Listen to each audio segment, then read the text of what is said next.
El conflicto de los siglos.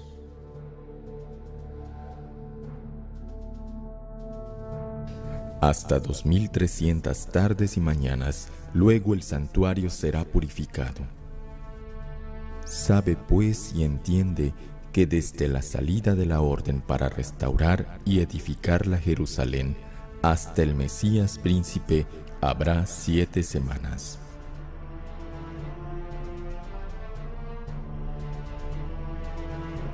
El clamor de medianoche.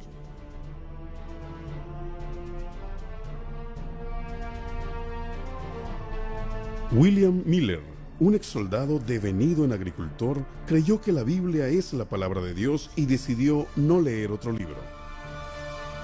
Las profecías de Daniel lo intrigaron. Razonó que si muchas otras profecías se habían cumplido, también se cumpliría la relativa a la venida de Cristo. Su estudio de la Biblia lo convenció de que el fin del mundo tendría lugar en 1844 con la purificación del santuario. Miller pensó que la purificación del santuario significaría la purificación o destrucción de la tierra por fuego a la venida de Cristo.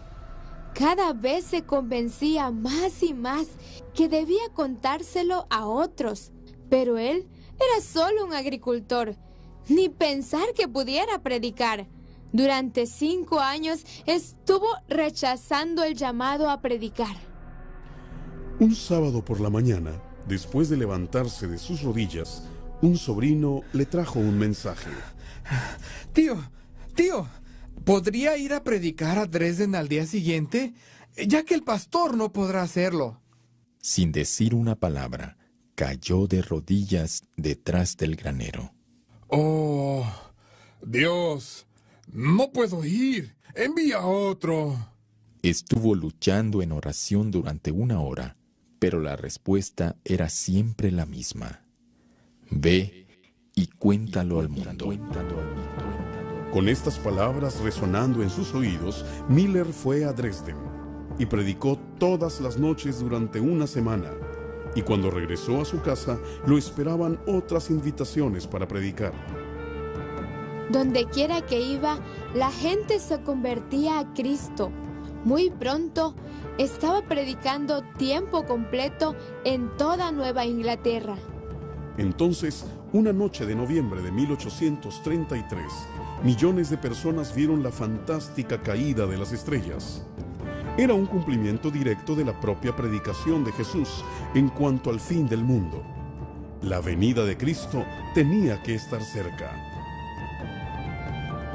Otro predicador, Josué James, llevó a Miller a las grandes ciudades y muy pronto miles de personas se convertían y eran bautizadas. Un predicador metodista, Josias Leach, se unió a Miller y escribió un libro en cuanto a las profecías. Hasta llegó a persuadir a su amigo joven Carlos Fitch que se le uniera para predicar. Con la ayuda de Apolo Hale, otro predicador, Fitch trazó la famosa carta que muestra cómo todas las profecías señalaban a la venida de Cristo. Pero en otras partes del mundo también había otros que, como Miller, estaban estudiando estas mismas profecías y estaban predicando en cuanto a la venida de Cristo. En Suiza, 2 jóvenes fueron arrestados por predicar la segunda venida de Cristo. En todos los Estados Unidos, el reavivamiento adventista crecía a pasos agigantados. Se construyó una carpa especial, la más grande del país, donde se celebraban congresos campestres y a la cual asistían hasta 30,000 personas. Para el Congreso del Este de Kingston, se extendió una línea férrea para que la gente pudiera asistir a las reuniones. En agosto de 1844, otro congreso estaba en progreso. Bates estaba predicando cuando de pronto un hombre subió corriendo. Se dirigió directamente al púlpito y empezó a predicar, señalando que la purificación del santuario debía tener lugar el día de la expiación. La fecha resultaba el 22 de octubre de 1844. La gente salía de ese congreso con un mensaje urgente en sus labios. Viene el esposo, salid a recibirle. Este clamor de medianoche se escuchó desde Inglaterra hasta Canadá, desde el Atlántico hasta el Pacífico, como si fuera transportado por alas de ángeles. 22 de octubre, solo faltaban unos días hasta el fin. ¡Qué días tan emocionantes! Mientras más se acercaba la fecha, los comerciantes iban cerrando sus comercios. Los sembradíos quedaban sin cosechar. Las prensas dejaban de correr. Los predicadores se fueron a sus casas con sus familias. Afuera, el mundo esperaba en suspenso, temiendo que todo fuera verdad. Cuando llegó la mañana del día 22, la gente se congregó en sus casas y sus iglesias para orar y cantar. Algunos amigos de Miller fueron a las rocas detrás del granero, donde Miller había orado 13 años atrás. El sol salía cada vez más alto, pero Jesús no venía. Pasó la medianoche y finalmente había pasado el día 22 de octubre. Jesús no había venido. ¡Qué chasco! Pero Dios no se había olvidado de su pueblo. Esta siembra de papas, aunque había quedado sin cosechar, fue milagrosamente preservada mientras los otros sembrados alrededor fueron destruidos por plagas. La semana después del gran chasco, Hiram Edson y sus amigos salieron de su casa para visitar y estimular a los otros creyentes en el advenimiento. Después de pasar el granero de Edson, se detuvieron para orar. Todavía luchando por seguir creyendo, derramaron ante el Señor sus sentimientos de chasco y frustración. Oraron para recibir más luz hasta sentir que Dios respondería sus oraciones. Entonces se levantaron de sus rodillas y siguieron caminando, atravesando el campo sembrado de maíz. De pronto, Edson se detuvo. El cielo pareció abrirse ante mi vista. Contó más tarde. Y vi que Cristo tenía que purificar el santuario celestial antes de venir a esta tierra. Inmediatamente, Edson entendió el significado de textos bíblicos que surgieron en su mente. Ellos habían malentendido el lugar donde Cristo debía realizar su obra, pero no había error en el tiempo. Edson y sus dos amigos corrieron a la casa y empezaron a estudiar más el asunto y publicaron sus resultados en un periódico de amplia circulación. Mientras tanto, en una iglesita de campo de Washington, New Hampshire, una viuda bautista del séptimo día, Raquel Hawkes, había testificado a Frederick Weller en cuanto a la observancia de los 10 mandamientos, especialmente el sábado. Él predicó en cuanto a esto a su congregación y gradualmente toda la feligresía empezó a guardar el sábado. Thomas Preble escribió un tratado en cuanto a la observancia del sábado que más adelante atrajo la atención de José Bates. Al escuchar sobre este grupo que guardaba el sábado en Washington, Bates hizo un largo viaje para visitarlos. Después de algunos días, regresó a su casa a reflexionar sobre su nueva verdad.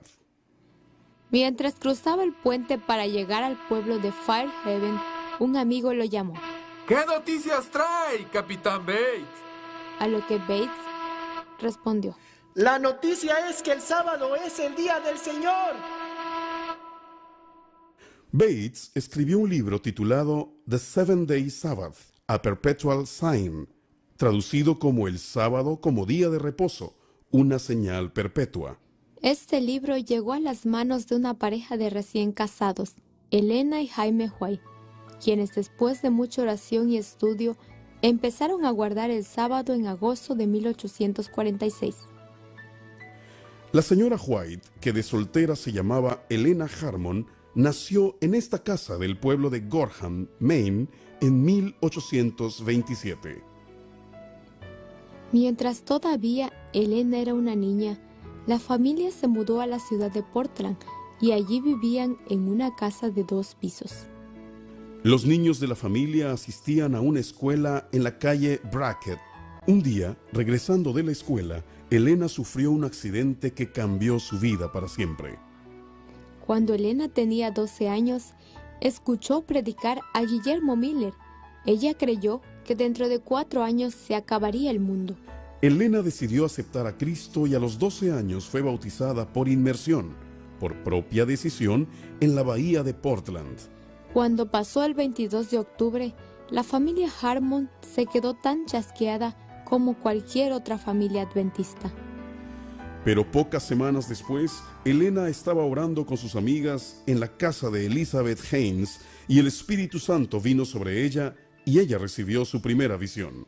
Ella vio un sendero por encima de la tierra, por donde iban caminando los creyentes adventistas hacia la santa ciudad. Al principio del sendero había una luz brillante. Un ángel le dijo que ese era el clamor de medianoche. Evidentemente, el 22 de octubre era en realidad el comienzo y no el fin, como ellos habían esperado. Una semana después, el ángel regresó pidiendo a Elena que contara a otros lo que ella había visto, pero ella rehuyó llena de temor. De nuevo el ángel le pidió bondadosamente que fuera la mensajera del Señor. Finalmente, ella rindió su vida a la voluntad de Dios por completo. En una reunión de amigos, algunos días más tarde, ella empezó a contarles acerca de la visión. Ella empezó a escribir lo que había visto. Me pareció que me elevaba más y más, muy por encima del tenebroso mundo. Miré hacia la tierra para buscar al pueblo adventista, pero no lo hallé en parte alguna. Y entonces una voz me dijo: Vuelve a mirar un poco más arriba. Alcé los ojos y vi un sendero recto y angosto, trazado muy por encima del mundo. El pueblo adventista andaba por encima de ese sendero, en dirección a la ciudad que se veía en su último extremo. Así empezó una larga vida de proclamación de los mensajes de Dios. Nadie podía ver cómo los mensajes de los 3 ángeles podrían dar la vuelta al mundo entero. Pero hoy podemos ver los resultados de esos cimientos. Hoy hay millones de guardadores del sábado en todo el mundo que proclaman la misma esperanza.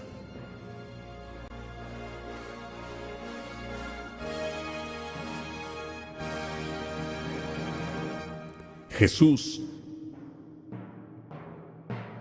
viene pronto.